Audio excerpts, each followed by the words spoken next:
You're recording in three, two, and one. Some say touch the sky, some say they see the wind. A whisper of spring is near. Can you hear it say, these are Mulberry days? Yeah, I don't know what the fuck we're talking about. Welcome to episode 131 of Nerdery Murdery. Big 131, I'm Zig with your nerdery. And I'm Geoffrey with your Murdery. Welcome to another week of the highs and lows, and the up and the down, the good and the bad, and the nerd and the murd.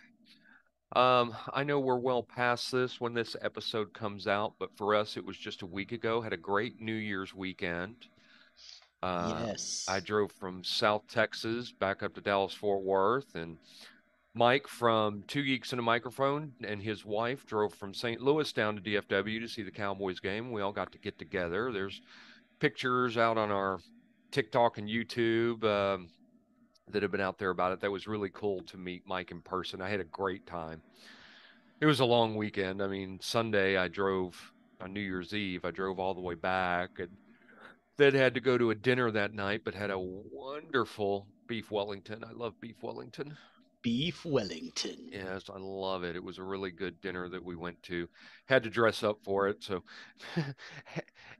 since I lost so much weight, none of my really good clothes fit. So I had to go out and buy a new suit and everything I'm so sorry. because it Well, was, I'm not sorry that you've lost because you look great, by the uh, way. it was required formal attire. So I had to go get a new suit. I think I put a picture of that on the TikToks. You look pretty dapper there, sir. Thank you, sir. Thank you. But I did not make it to midnight after that long trip of, over 72 hours, travel over 1,000 miles. I was tired. Yeah. So did not make it to midnight. Um, I did want to put a task out there to all of our fans because one of our fans, someone I knew from high school, sent me a message that they really liked our Laugh Out Loud Movies episode Uh huh. and gave me one that I thought about. It just didn't hit my top five, but it's definitely a laugh out loud movie. So I'm giving a call out to the fans. We would love to do a fan curated episode of Yes. laugh out loud movies. So send in your lists, and I would say if we get to 5 to 10, we'll give them a watch ourselves That's and right. give our reviews of that. So please do send those in. I would love to do that fan episode. So that'll be something that'll be coming up. Yes. Let us know, and let us know if you want us to mention you on the air as well, Yeah, because we'd be happy to do it. absolutely. And he didn't say I could, but this was an old friend of mine, Paul from high school, who he's an avid listener. He listens every single week. He doesn't miss an episode. So Oh, Paul, is it the same Paul I'm thinking of? no, no, it is Okay. not. I don't. I'm near positive you never met Paul. Okay. Near positive. Um, Paul was a great guy. Really, really loved hanging out with him in high school. We were kind of delinquents. So, Yeah, that's good. and I don't know if you saw my picture I put out on Facebook yesterday of the pelicans that were out on the golf course when we were out yesterday. My God, there were a lot of them. Those things are so damn big. Yeah, brown pelicans are they were they brown pelicans? No, white. White pelicans. Pelicans are huge. Yeah, I didn't realize how huge they were took because I mean we've got a lot of them out on the course, but it was just an amazing amount yesterday. I couldn't believe it. I posted a picture about that. So and there's also a picture on my Facebook about my creeper dog. So check that out as well. Just She joined us in an episode. yes, Jana did join us in an exclusive episode. So that's all I have going on with me. Zig, what you got? Construction is finally progressing. 60-year-old pipes uh, have to be replaced before you can tie into them. Did not Yeah, realize that. yeah. And Azle water is the worst, which is why I'm glad we got. I'm glad we got a water softener because it's going to help for the pipes in the future. Yeah, for sure, But for sure. yeah. So we were down to one bathroom. We're back up to two bathrooms now, but I still can't drain in the sink because they're still working on it in the kitchen sink.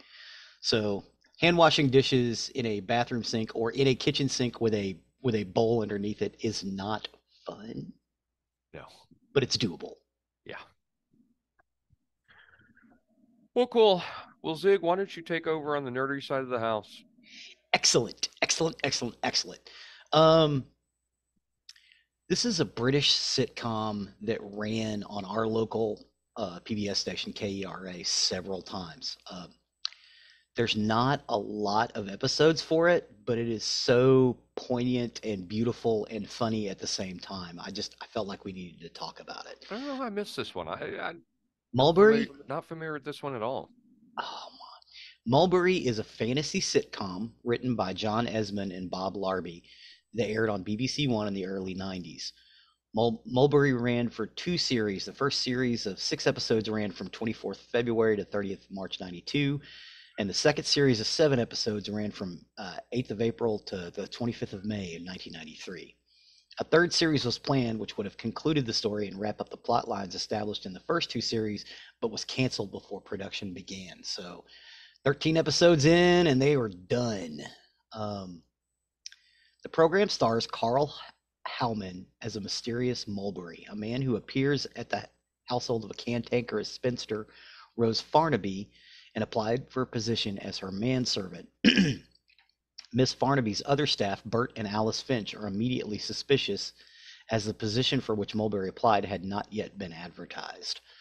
The suspicions were well placed. Mulberry is not all that he seems. In fact, he is an apprentice Grim Reaper who has been dispatched to the house to escort Miss Farnaby to the next world. Surprisingly for a Grim Reaper, Mulberry has a sentimental, even comical side with a love of life and laughter that moves him to dedicate himself to ensuring that the sullen Miss Farnaby's last days on Earth are happy, using his role as servant to put his plans in motion. So basically, how this plays out is this is his first job as a Grim Reaper. His father is a Grim Reaper and wants him to take over the family business, and his mother is Springtime. I know it's a weird concept for a series, but this old lady lives in this old crumbling estate um, that used to be full of people, and now it's just her her servant who quits, and the groundskeeper and the cook, and that's it. And they live on this big giant estate. Nobody else. The manservant quits, and Mulberry shows up to apply for the job, but they hadn't posted it yet, so they don't understand how he knew about it. And Mulberry is also anachronistic a little bit. Like the way he dresses, he looks like he could be from the early 1990s, but some of the stuff he wears are from the 1920s or the 1830s. And he's really funny and full of life, and he wants to get everybody together, and they just don't understand it. Basically, the Grim Reaper is like, you need to take this woman, um, so we can be done and move on to the next person. But Mulberry keeps upping the date, because it's like this woman has been miserable for 30 years of his life, and he can't figure out why. Because from all outside look, she lives on this family estate. It's been in her family for generations, and that used to be full of life and everything else, but everybody moved away. Um, and it turns out the reason she's still on the estate is nobody else in the family wants it. They want the money from it, but they don't want to stay there and care for it because it's a dead end job, basically. And she takes it very seriously. Um, and she's sad and lonely, and he's he's just he's just this ray of sunshine in everybody's life. But again, everybody's kind of suspicious. She thinks that the cook and the groundskeeper are stealing from her, and they are, but it's because she doesn't pay them enough. Um, they live on site, and they were all friends when they were children. Their families were the servant class to this wealthy aristocratic family for generations. Um, but it's descended into just loneliness and sadness. And then Mulberry comes along and brings them all together, gets them to celebrate Guy Fawkes Day, which is something they do in England we don't do over here. Mhm. Um, it's kind of their version of Halloween. They build a bonfire, they put a fake Guy Fawkes on top of it and set the bonfire up, and then they give out sweet treats and roast marshmallows and all that neat stuff. But um, it's this, I don't know, it's just amazing. And it's one of those things that very few people know about, even though it was kind of popular in England in the early 90s, but it's one of those things that got real popular and then just went away. Um, and Mulberry's sensitivity and interest in Miss Farnaby well-being do not sit well with Mulberry's father, again, the Grim Reaper. With no interest in human emotions, he appears in most episodes as a mysterious figure billed as the Stranger, in a black hat and dark clothing, urging Mulberry to get on with the job. Um, and Mulberry is not at ease with the task he's been given. His father is annoyed with his dawdling, and Mulberry refuses at first to do the job, putting it off constantly, much to his father's annoyance. And eventually, we learn the source of Mulberry's love of life is his mother, Springtime. Mulberry's mother is one of the few things able to move his father, as he grudgingly lets Miss Farnaby have 3 extra months of life and allows Mulberry to stay for that time after his mother visits. Mulberry also meets his mother for the first time, who says she does have some influence on his father. Um, the device of Mulberry's father being death and his mother being Springtime is loosely borrowed from Greek mythology. Hades, lord of the underworld, married a young maiden goddess named Persephone. Demeter was her mother and was heartbroken at the fate of Persephone having to live forever in hell. And as the goddess of fertility and agriculture, her grief causes winter to come. As a compromise, it was arranged for Persephone to only spend half the year with her husband. Thus, we have winter and summer annually. Since springtime comes when Persephone returns to the surface, she has become a symbol of youth, rebirth, and spring. However, in Greek mythologies, Hades and Persephone never have any children. Ambiguous references are made to where Mulberry and his father come from and what kind of beings they actually are, but these issues are not resolved in the show due to the cancellation of the series. Much of the show was filmed around Dorset. Exterior shots of the Farnaby estate were filmed at High Hall, a 17th century manor house near Wimborne. Witchhampton was used as exterior shots of the local village, and Angelstone Rock in Swanage is used in a couple of episodes. Additional locations, including the former Little Chef. What Little Chefs were a like a casual restaurant in England that don't exist anymore. Almost like their version of a diner. It's the English version of a Denny's, but a little more high end. Mhm. And they're all really really small. But yeah, the thing about this series is it's so sweet and poignant. And the opening is Carl Howman singing the Mulberry Days song. Originally, they were going to get somebody to sing it who was a better singer, because Carl Hallman is not. Um, but there's very little music in it, and the opening of him singing it, even though it's a little off key, is really kind of beautiful. And you see shots of him walking with an old deerstalker cap and this old driving coat, which they used to use back in the early 19th century or 20th century. Um, Again, it gives it that anachronistic flair. Um, they changed the cook out in the second season. I think the original actress they had playing the cook was better. Um, the groundskeeper is played by Tony Selby of Doctor Who fame. Um, it's amazing. Um, the cast is really great, and it's small. There's very few people in this series, but it's poignant and funny. Carl Hellman is very very funny. He was an English comedian, up and coming, and they gave him this series and basically just turned him loose. He got to ad lib a lot of his lines, um, which makes it great. And you can see the old woman who plays Mrs. Farnaby. often she has to hide her face during scenes because he's just cracking her up. But you could tell the series was kind of a labor of love, and I wish they'd have gotten 5 to 6 more episodes, just to kind of wrap it up. But the 13 is what we have, and it's great. And our local KERA station will run the whole series, back to front for 13 weeks on British Comedy Sundays, and then it'll be off the air, and then a year and a half later they'll run it again.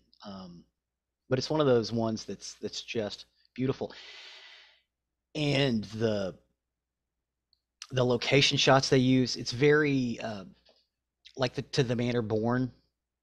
It has that feel to it of this empty old manor house where very few people are living, which used to be full of people.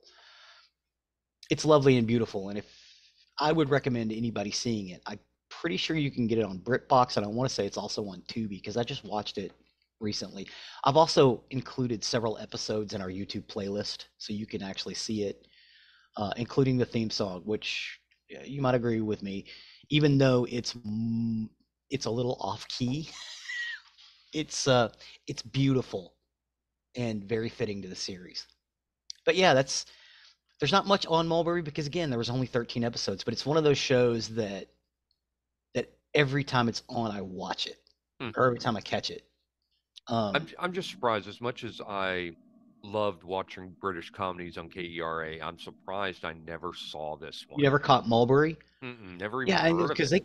they were ran it a lot in the 90s. I think because at the time it was new. Hmm. Um, but yeah, they ran it quite a bit, especially around the time they were running, Blackadder. It'd be Hmm. Blackadder and then Mulberry and then something else. Hmm. Yeah, I mean, Blackadder, Good Neighbors, Are You Being Served? Hmm. That one with Hyacinth and her husband. Oh, Uh, oh my God. Dad gummit with Yeah. the bouquets. The Bouquet Residence. What is the name of that show? Oh my God. I'm drawing a Uh, complete blank. and now And I'm that gonna. show was huge. I know. Let's see, British Hyacinth, Rutledge. Her last name is Rutledge. Hy- Um, Hyacinth, British Priscilla Rutledge. keeping up appearances. Keeping Up Appearances Jeez, with Onslow. yes, Who's my favorite so character. funny, so funny. But yeah, and this one just never popped up for me. I don't know. Weird, Yeah. weird. Yeah. Well, thank you for taking us a trip on another TV show. Hopefully, some Thank people you. can get out there and give it a watch, see what they think for themselves. Yes. With Enjoy the the Mulberry Days. yeah, You're gonna uh, want more. That's the only thing I could say about it. You're gonna watch it and be like, "Oh, this is great. Why didn't they do any more?" Because they decided not to. all right. With that, I will step over on the murdery side of the house. Murder. For today's story, I got my information off Mamma Mia, All That's Interesting, The Herald Sun, Morbidology, and Bugged Space. And this is the story of the murder of Rachel Barber. Rachel Barber. So in 1999, Rachel Barber was a teenage dancer on her way to stardom. By all accounts, everyone who knew Rachel thought she'd be a star one day. The 15-year-old was a full-time student at the Dance Factory in Melbourne, Australia, and came from a good family.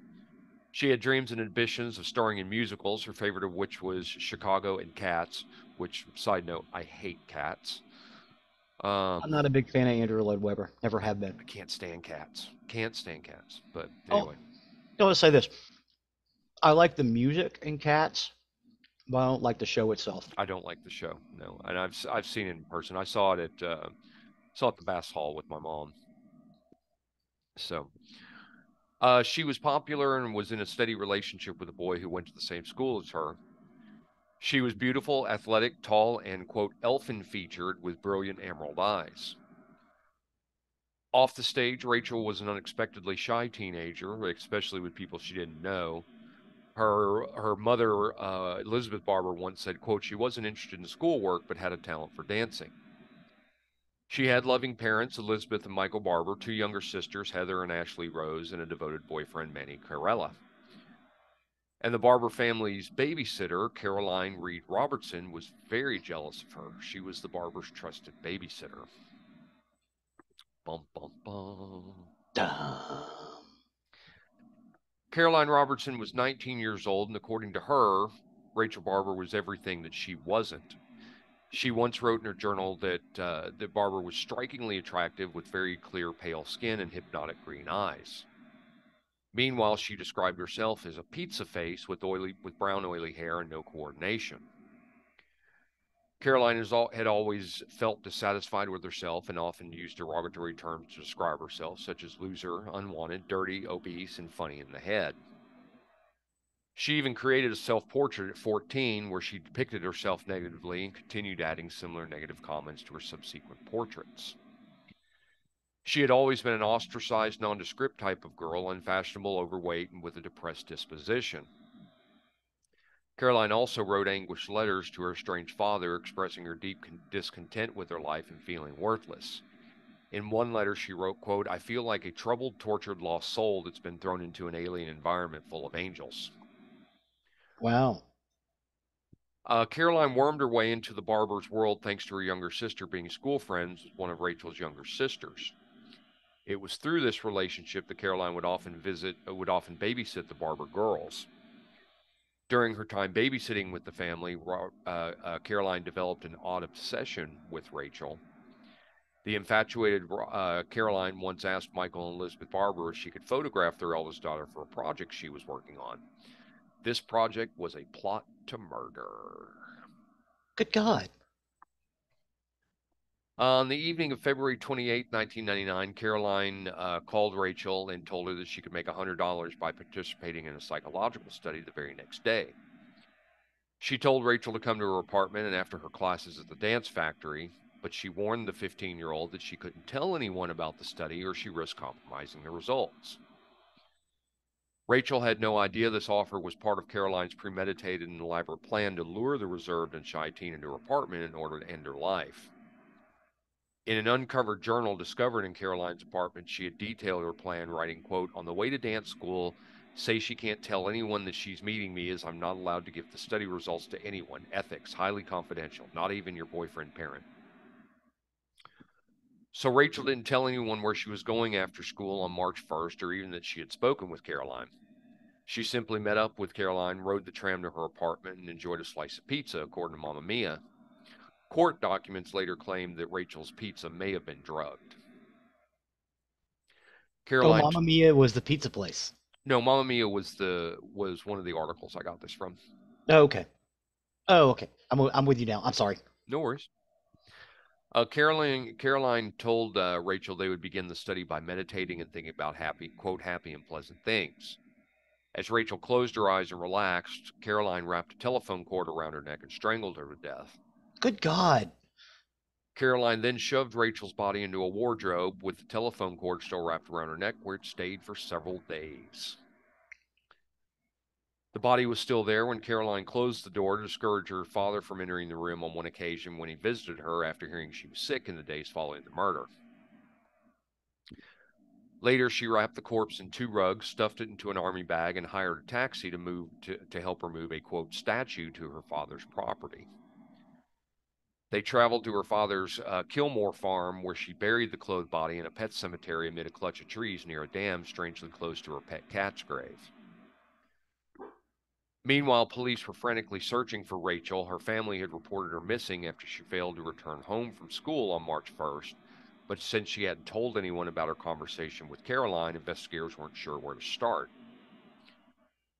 According to her 16-year-old boyfriend, Emmanuel Corella, Rachel had told him that she was going to a secret job where she would be, quote, well paid. It wasn't long, however, before they were able to track down Rachel's killer. In the days after murdering Rachel, Caroline became withdrawn. She went to work on March 2nd, but she had appeared so ill that a fellow employee drove her home. She called out sick the next few days, lying low at home. At the same time, investigators were trying to trace Rachel's steps on the day of her disappearance, and they soon noticed the phone call from Caroline to the Barber family phone records. And witnesses who had seen Rachel on the tram the night of her death noted that she had been with a, quote, plain looking woman. A former dance factory student riding the same tram that night later told police, quote, I remember Rachel looked quite beautiful and that she was striking in contrast with this other girl who was plain looking. Well, they're just kind of piling it on. I know. Detectives went to Caroline's apartment on March 12th and found her unconscious on her bedroom floor. She had suffered from epilepsy and had experienced a seizure, likely brought on by the stress of the murder and its aftermath. In the apartment, the police also found Caroline's journal, which was filled with incriminating material. One entry read, quote, drug Rachel, parentheses, toxic over mouth, put body into army bags and disfigure and dump somewhere way out. Another detailed her plan to cover up the murder, quote, check farm, including bag, Tuesday arrange bank loan, moving van, night to disguise hair, thoroughly clean house, and steam clean carpet. Alongside these graphic notes, self-loathing Caroline drew pictures of how she perceived herself with hateful words written alongside them. Caroline described herself in them as ugly, fat, and a social failure, and shared her fears that she would be a failure at achieving her dream of acting. She wrote how she hated her life and appearance, and in one posting she wrote, quote, I feel like a troubled and tortured lost soul thrown into a world of angels. Also with the journal were two applications, one for a birth certificate in Rachel's name and another for a $10,000 bank loan. Investigators believe that Caroline's intention was to run off and live under Rachel's identity elsewhere. Instead, she admitted to her crimes on March 13th and was taken into custody to await trial for murder. With the help of Caroline's father, David Reed, detectives found Rachel's buried body, the makeshift garrote cord still wrapped around her neck.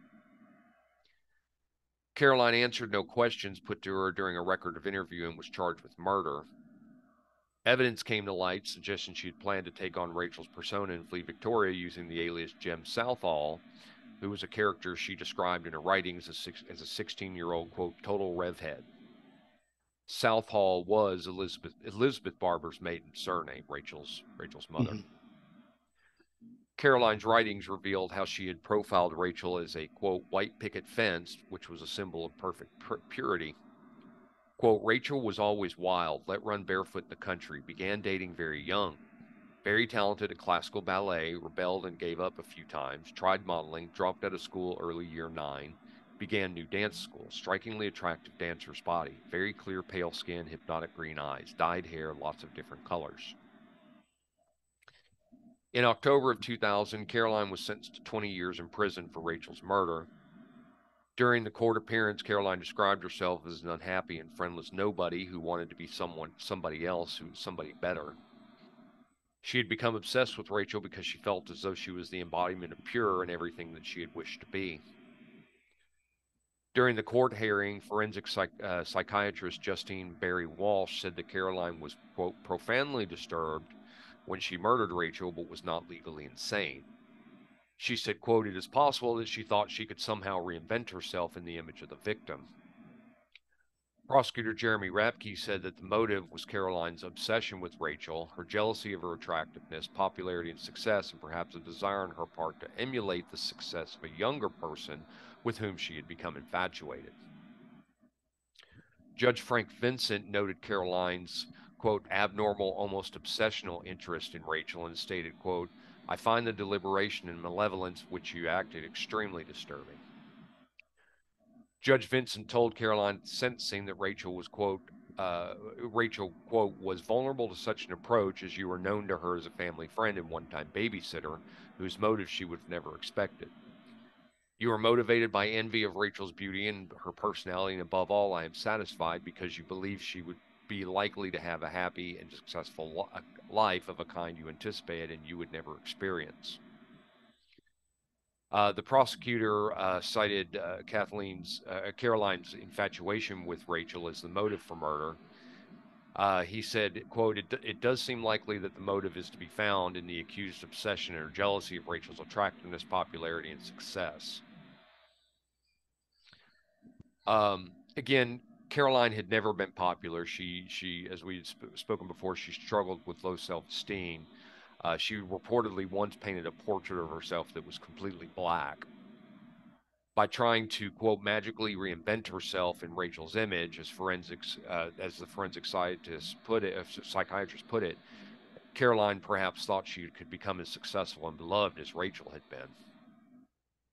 So she was basically trying to steal her life. Yeah, Hmm. she wanted to become her. Hmm. Caroline was diagnosed with a personality disorder after the murder, with Judge Vincent calling her, quote, a real danger to anyone who may become the unfortunate subject of her fixation. Psychologist Michael Crudson, who treated Caroline in jail, said that his patient revealed that prior to taking the 15-year-old's life, that her fate hadn't been decided. Quote, there is a poignant, disturbing moment in which Rachel Barber's fate seemed to waver in the balance. Caroline told me she had been in a daze. Then, just a moment, the veil lifted, and she didn't want to do it. But something said that she was in so much trouble that she had to, and it was though the veil had dropped again. She ended up spending 15 years in prison before she was released on parole in 2015. She's never expressed remorse for her crimes. In fact, she seemingly spent her time behind bars, drastically changing her physical appearance to look more like Rachel. Oh, wow. The difference was so stark that Rachel's mother noticed immediately the first time she saw Caroline again, and she said, there's a Rachel likeness there." She said, quote, "the eyes." A film about the case called "I Am You" and starring the likes of Sam Neill, Guy Pearce, and Rebecca Gibney was shot in 2009. It was screened on Foxtel's Movie Crime Channel in 2013, and it portrays the events leading up to Rachel's murder and the subsequent trial of Caroline. The film did receive positive reviews for its depiction of the events and the performances of the actors. It was developed from the book The Lost Girl that was written by Rachel's mother, Elizabeth. And that is the story of the murder of Rachel Barber. Wow, that's amazing. Yeah. Yeah, kind of a single white female kind of Yeah. thing. And Yeah, something similar. Well, okay, I wasn't murdered, obviously, but something similar kind of happened to me. That someone basically moved into my group of friends and became me. really, Yeah, that's why I didn't talk to Wook and Angela and Trey for a long time. It was well, anyway. I don't want to besmirch anybody out here, well, but yeah, it kind of happened to me, and it's like, oh wow, I guess that happens more often than not. yeah, yeah. It's creepy. It's creepy for sure. Yeah. Very creepy. Well, thanks for taking that journey with me. Thank you, sir. That'll take us to the end of another podcasting week. As always, you can find more about the show on our hub, nerderyandmurdery.com. There you can find the links to everything we talked about, plus pictures, giving a little more detail of the topics that we discussed. And you can also find the link to our YouTube page there. Yes, where I have actually included several episodes of Mulberry, so you can go out and see it, and check it out, as well as this episode will eventually be connected to it when it releases. Awesome. Appreciate all the work you do on that. Thanks, sir. You can also find the link to our merchandise page, where if you wish to show off your Nerdery and Murdery fandom, please do consider purchasing some of our merchandise.